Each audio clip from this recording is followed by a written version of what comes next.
Hey everybody, how y'all doing? Tim Nash with Skogman Realty here. Welcome to Lunch with Friends. I'm really excited for my conversation today. I am here with Kat Cantrill. I told her before we got on this, I was like kind of nervous because I feel like Kat is a local celebrity. I mean, I don't feel that way at all. I love the fact that I appreciate that. I just feel like people kind of know Kat. I feel like you're kind of present and you're involved and people kind of know who you are. Plus, so Kat is the owner and proprietor of the Heart Agency, right? Yeah. Which is Iowa's only, right? Yes. Iowa's only matchmaking company. That's right. You are Iowa's matchmaker. That's right. Right. Yes, that's right. Yes. It's like nice to see you. But I think Kat's been present in this community. You may also know Kat because Kat had her studio, Vitality Dance Studio. Mm-hmm. And I told Kat, I saw, the first time I was aware was 2015. Yes, 2015, yeah. Kate and I went to the Giving Tree with some friends and saw, was it the Va Va Voom? Yes.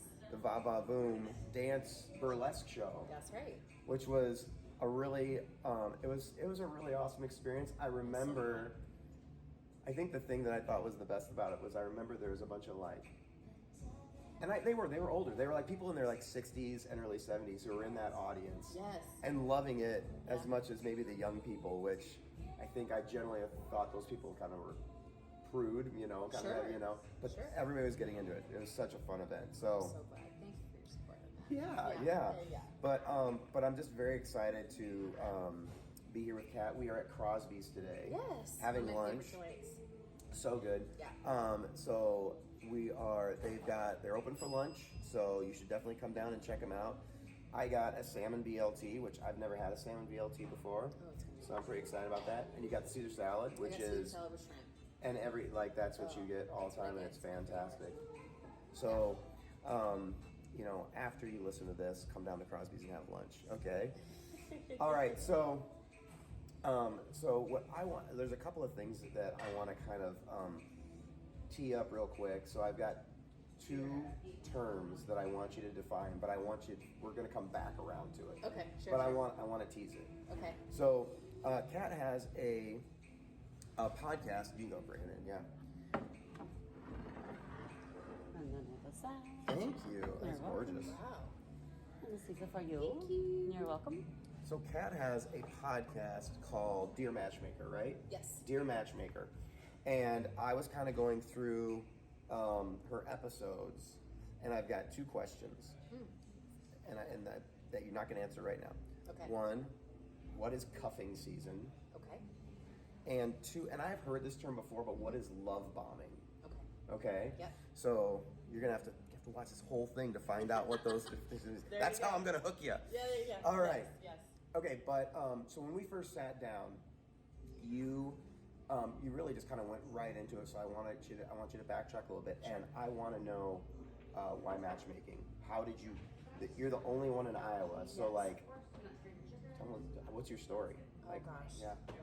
Well, yeah, just to kind of piggyback of what you were talking about. So, my previous business, Studio Vitality, was a women's empowerment dance studio. And organically, when I opened up the studio, it was strictly fitness and dance, but one of the things that I discovered with that studio was that more and more women were having this newfound confidence, and then not knowing what to do with it and how they were starting to look at their lives differently. And so they started to basically go to me for advice on next steps. And so organically, through the studio, I ended up coaching and developing my own coaching programs. And I remember my first one was in 2015, and just starting to work with women in a very intimate way, helping them rebuild their confidence, help them to take those next steps in their journey, and maybe eventually help them figure out their passions or their spark again. And so through coaching and retreats, and I was doing all kinds of those things alongside of running the dance studio. COVID happened. Mm-hmm. And COVID kind of changed everything for me. I know. And after a lot of hard conversations and speaking with the the local theater, of like that there's no live performances, and it just kind of changed everything for me. That I was forced to close the dance studio, which catapulted me into coaching full time. Right. And so I was coaching full time, and I still felt that there was like this missing component to. And granted, we were all locked indoors, and things were very different back then, but there was a missing component. I still felt like there was something else. Like this couldn't be the thing. And I knew that eventually, just like with the studio literally found me where people encouraged me to open it. Yeah. I knew that that thing would happen to me again. I just needed to be open and keep my eyes open and my ears open to what that was. And lo and behold, I had someone who came to me the end of 2020 who knew my relationship with my now husband, because that was always a common thing in the studio where people would be like, women would be like, where do I get one of those? Like, how did you get a guy like that? Because when I opened up the studio, I was single. Yeah. And I started dating him after I owned my business. So this woman hired me because she's like, I want what you have. Teach me how to do that, because I want to be able to have that in my life. And now she's now real quick, when she asked you to do that, were you like, I don't know what you're talking about, or were you like, well, it just kind of happened? Like, I mean, like, I assume when she asked you that, you weren't like, oh boy, do I have some knowledge to drop on you? You know, you're probably just like, I was like totally you're kind taken of, back. yeah. And I had women in the past ask me for this particular advice, and I always ran from it. Yeah. I was like, no. But I really admired this woman, and I love the fact that she was like really being open with me and being like, this is the thing that I really want in my life. And I knew that because I have been single for so long, all the online dating, all the blind dates, all the bars, everything, and I was able to bring it into my life, that I'm like, why am I not doing this for other people? Yeah. And so I started coaching her, and then with the push of my business coach, she was like, you really should be a dating coach. Like, because she was like, who's your ideal client? Who do you love working with? And I loved working with this client, and I was just like, this is what I think this is really what I want to do. The clouds opened up, It and you were did. like, I was like, okay. And then so I leaned into dating coaching. But then what ended up happening is the world started opening back up again. yep. And I had more and more people going, well, are you a matchmaker? And I'm like, no, I'm not a matchmaker. Like, you have to figure that out on your own. You have to find the people yourself.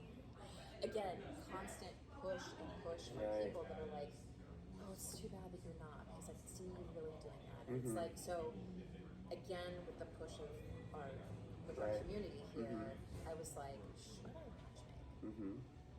Is this something I should look into? And so I started looking into it, realized there was not a matchmaker in Iowa, and people post-COVID were so done with online, so done with digital. Everybody wanted to get out. Everyone wanted to get out, wanted to meet face-to-face. So I'm like, why am I not offering this? You know, obviously the community wants this. Obviously this is something that's a need. So just like how my studio filled the need, I feel like that this was the next thing, and it was a very easy transition, because I've already been, finding love, dating, and matchmaking, it all goes down to the core, which is loving yourself, having great confidence. Sure. You know, so it all is the same of what I was doing before and what I'm doing now. It's just kind of a different packaging, and helping people with giving them different tools to help them kind of get out of their own way and help them really understand really what it is that they need in a relationship, and really what they need to do in order to attract that into their lives. Gotcha. So there's not one in Iowa. I mean, there's one that is based in Omaha that serves parts of Iowa, but there's not one. So I think the simplistic idea behind what you do is, when I say simplistic, is you've got your roster of guys and your roster of gals, and you're just like matching them up and doing that. And I'm sure it's much more complicated than that, Yeah. So now let me check. I want to make sure that well, one, I think, and I asked you about this prior to this, but like, so girls, guys, mostly women, but you do have some male clients as well, correct? I do. I have both. I mean, I would probably say it's about 60-40. Okay. Maybe 65-35. 65% Okay. women, 35% men. But yeah, it's predominantly. Okay. All right. I mean, any care to speak to like why you think that is, or? Yeah, I mean, I have a couple of different like ideas on why it is. I think here in the Midwest, it's a little bit different. We have more conservative values here than it is on the East Coast and West Traditional. Coast. More traditional. Yeah. So to speak to those traditional values, men are more not. They're less likely to ask for help. More Or like they're less self-reliant. likely- Yeah. That's right. Where it's very socially acceptable for a woman to reach out and be like, yep, I need help with this, and society goes, sure, cool. Sure. But when a man reaches out for help, there's like a pride that's involved with that. There's, societal pressure that why can't you figure this out for yourself? Yeah. Is it a sign of desperation if a man hires a matchmaker versus a woman? And so there's a lot of that stigma, Yeah. which I'm trying to break that stigma. And then also the whole like, again, why can I not do this myself? Like the whole like hunting and like what I might as well just stay single until I can figure it out on my own versus Right. actually going to somebody and being like, okay, I need help in this area. I think it goes hand in hand with, and you're not a therapist. Right. She is not a therapist. Not. Yes. But I think it goes hand in hand with, and we've seen this after COVID, because our whole society has gone through this thing. Right. But now we've come out of it. And I think there's this reawakening of, and I think I see it, I am a man, so I see it more in men, Yeah. because it's this desire, it's like, we're not okay. And we need help with this. I think there's, Yes. I think there's been an awakening of, or a desire for mental health. I think mental health there's been a big theme since COVID. Yes. And I think what you're doing falls in line with that, Yeah. because again, it falls into that same like, something's not right. I need help with this. Yeah. Well, and the Surgeon General just released a report May of this year that people are dying of loneliness. Like Are people what? Dying of loneliness. Oh my gosh. Yeah. Like your chances of dying from loneliness, of like having a stroke, having heart failure. I mean, they did a study where they took two different test groups. One was coupled, one was not, and they both, the person in each of these test groups underwent heart surgery, open heart surgery. The ones that were coupled Yeah. had 3 times more of benefit of surviving the surgery than being Wow. so we're designed to be in relationships. Right.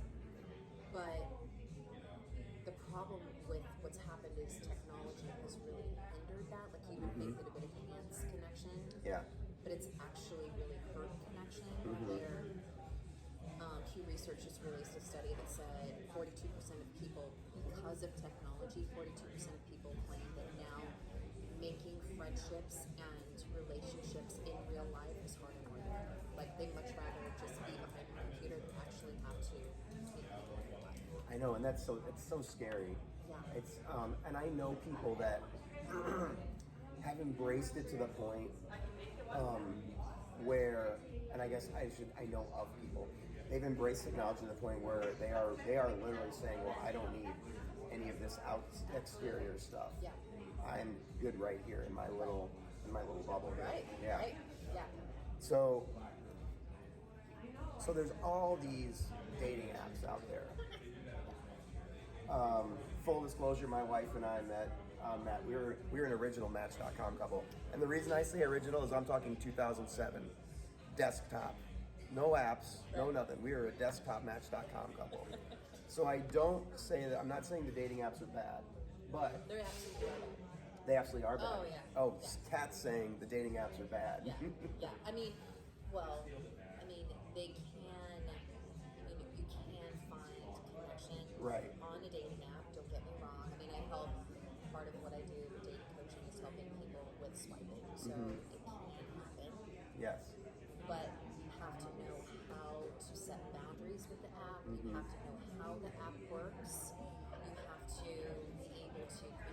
yourself in a way to where you have the people that you want to connect with online.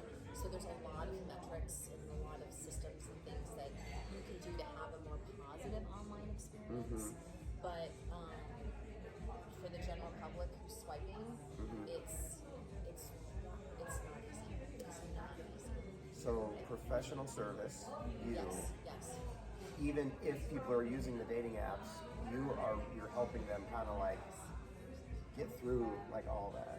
Yeah, I mean, I have a TV in my office, Yeah. and that TV is for swiping.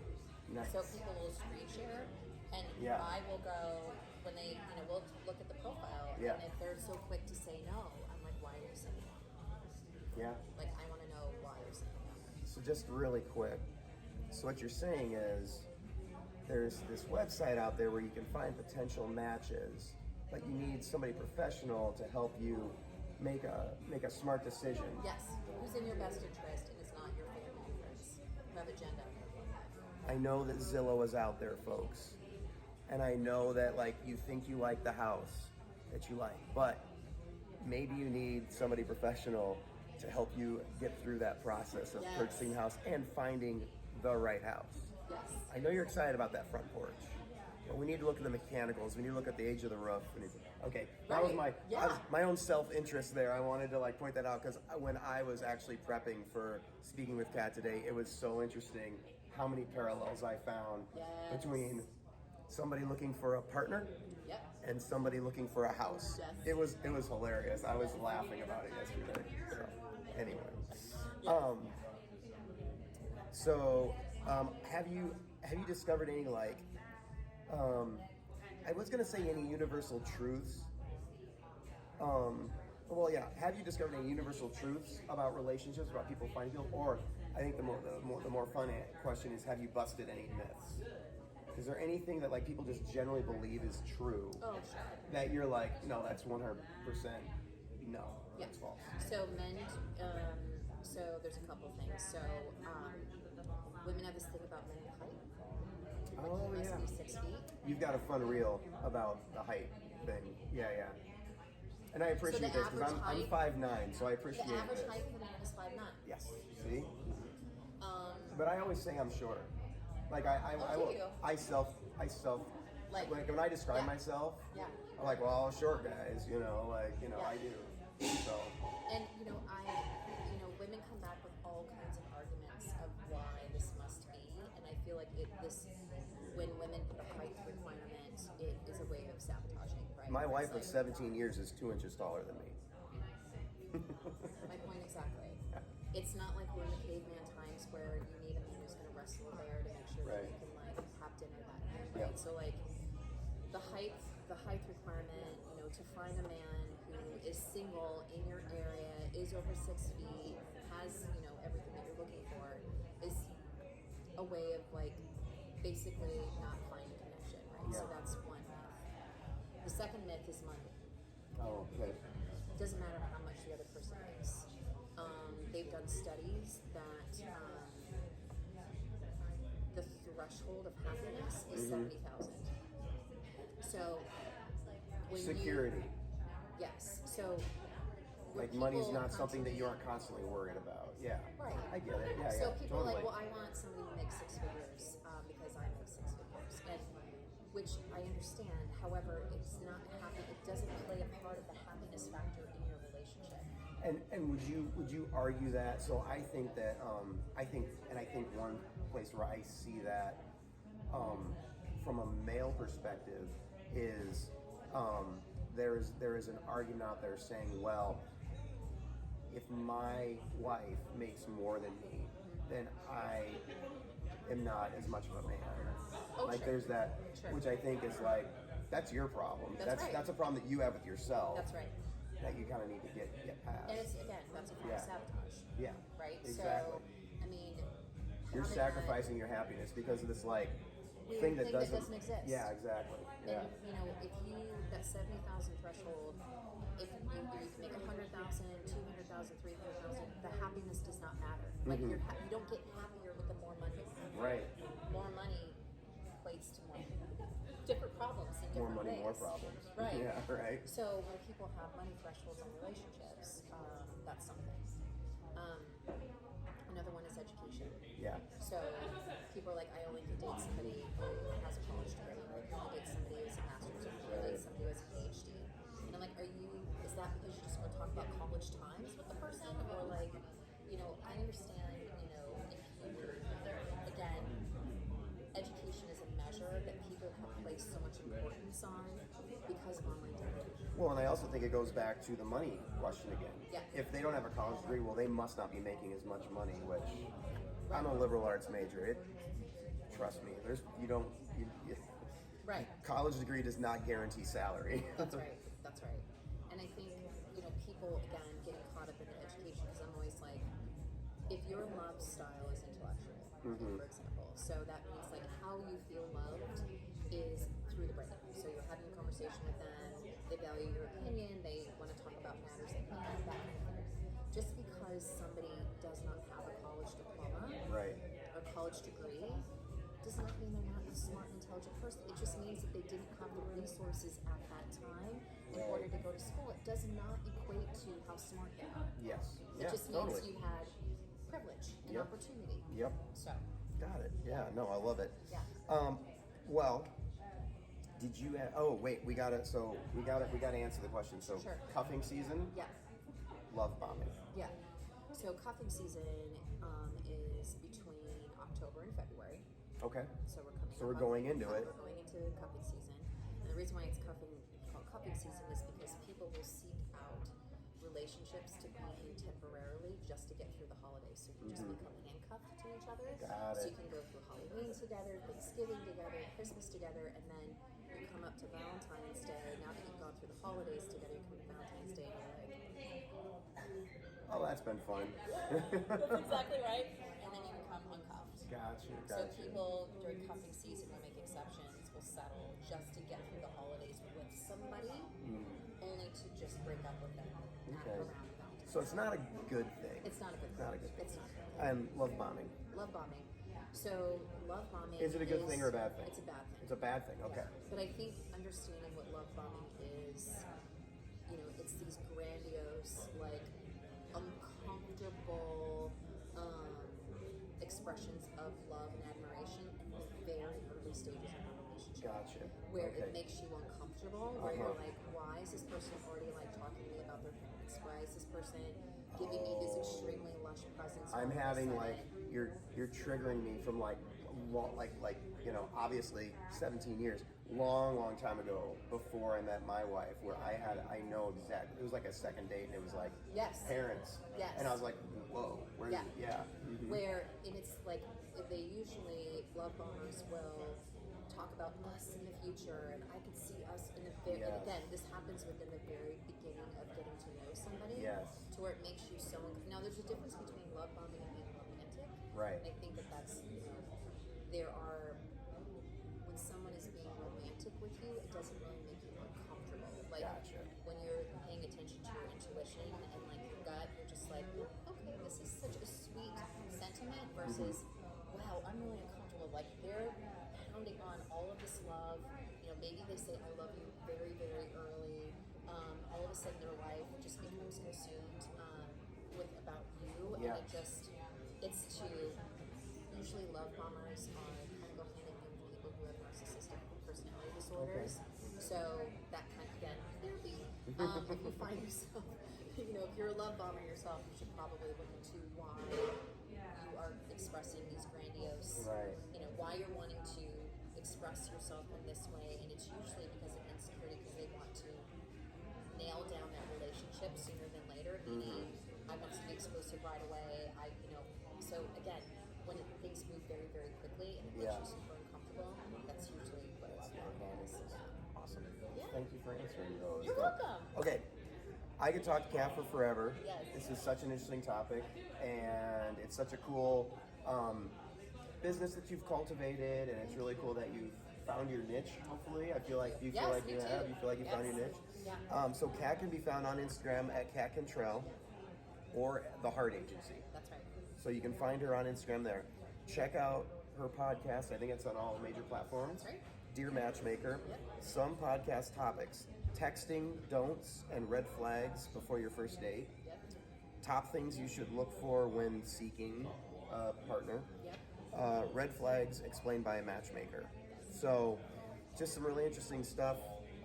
Even if you're not looking, it's just interesting to listen to. You know? Oh, that's awesome. So, yeah. so thanks so much. Check out Crosbys. I can't wait to try out my BLT. We're gonna dig into these this food here. Tim Nash with Skogman Realty. If you got all the way through this, make sure you like this.